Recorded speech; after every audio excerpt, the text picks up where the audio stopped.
Niha tiştî li hesekê bî tiştekî taybet e.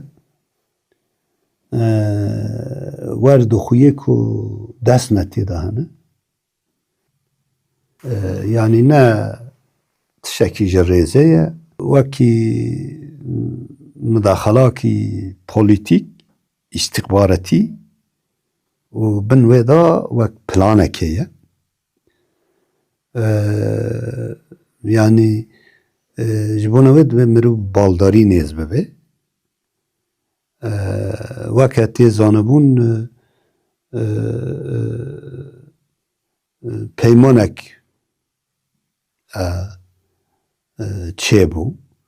Peymana işte vê re dibe na bîst û nehê çil e.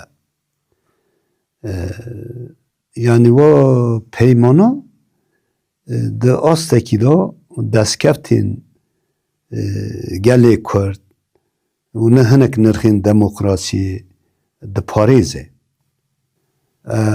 Diyar e hinek dest hene dixwazin hêdî hêdî binî wa çarçevê peymanê vala bikin.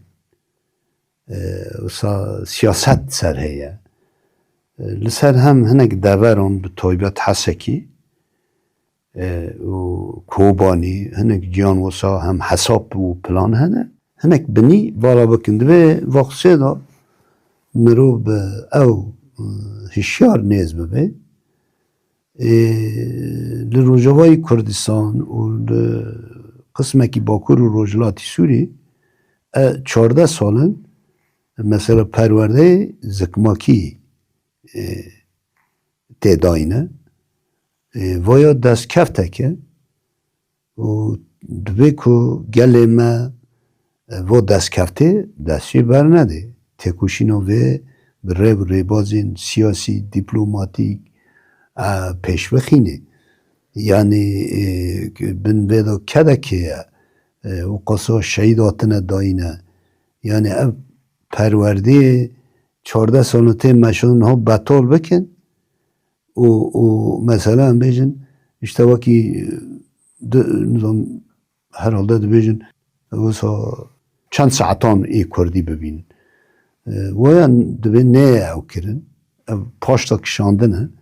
Ger ku desthilata nû Sûriyê naxwaze rejima Baas bi şiklekî din dubare bike dibe tiştê wisa neke. Mafê perwerdeyê zikmakî Kurd mafekî reva ye, mafekî gerdûnî ye û mafekî mirovatî ye. Vaya nê qedexe kirin.